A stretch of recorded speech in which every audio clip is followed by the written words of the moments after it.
السلام علیکم، کیسے ہیں آپ سب لوگ؟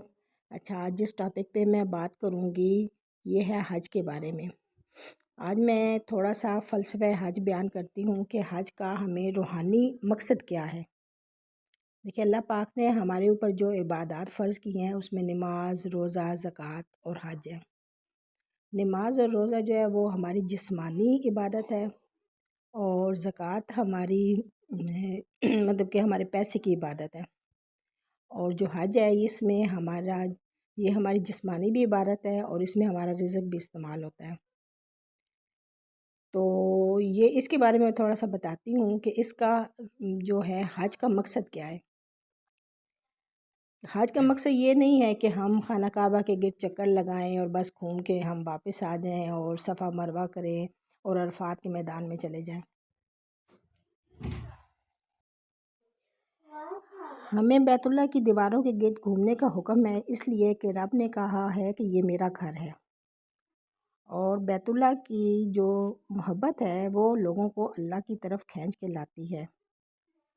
یہ جو حج ہے یہ ہمارے لیے اللہ سے عشق کی اور اللہ سے دیوانگی کے اظہار کے لیے رکھا گیا ہے۔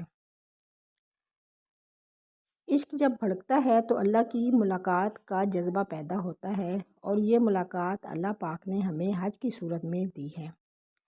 اللہ پاک کہتے ہیں کہ عاشق بن کے آؤ، اور یہ جو کپڑے تم نے پہنے ہوئے ہیں، یہ جو خوشبوئیں لگائی ہوئی ہیں، یہ ساری اتار دو اور 2 چادریں اپنے جسم کے ارد گرد لپیٹ لو اور ان خوشبوؤں سے دور رہو، اور طواف کر کے مجھے ڈھونڈو، دیوانہ وار مجھے ڈھونڈو، لبیک پکارو۔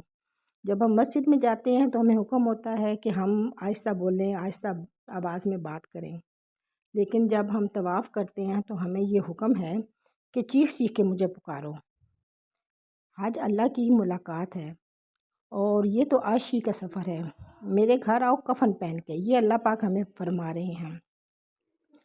صفا مروہ آپ دیکھیں تو صفا مروہ ہم دوڑتے ہیں، یہ دوڑنا مطلب کیوں ہے؟ یہ دیکھیں کہ یہ کیوں ہے؟ حالانکہ دوڑنا کون سی عبادت ہے؟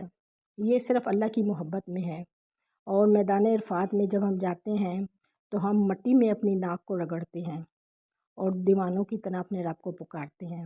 یہ محبت ہے۔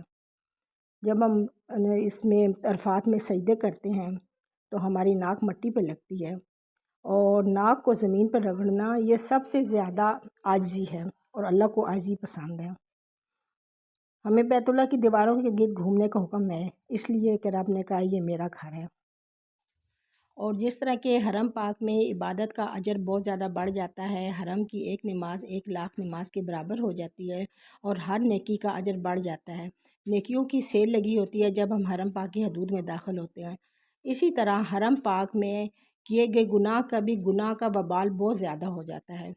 شیطان ہر طرف ہے، ہمارے نفس کے اندر ہے اور ہمارے خون میں بہہ رہا ہے۔ اس لیے ہمیں چاہیے کہ جب ہم حج کے لیے جائیں تو پہلے تو اپنے آپ کو فل تیار کر کے جائیں، اور اپنے آپ کو روکیں کہ ہمارے سے کوئی گناہ سرزاد نہ ہو، اور نیکیوں کا زیادہ سے زیادہ اہتمام ہو، تاکہ ہمیں اس حج کا اجر زیادہ سے زیادہ مل سکے۔ اور حج ادا کرنے کے بعد نبی پاک صلی اللہ علیہ وآلہ وسلم کے روضے پر ضرور حاضری دیں، کیونکہ آپ صلی اللہ علیہ وآلہ وسلم نے اس شخص کی شفاعت کا وعدہ کیا ہے جو کہ مسجد نبوی میں حاضری دینے کے لیے آئے۔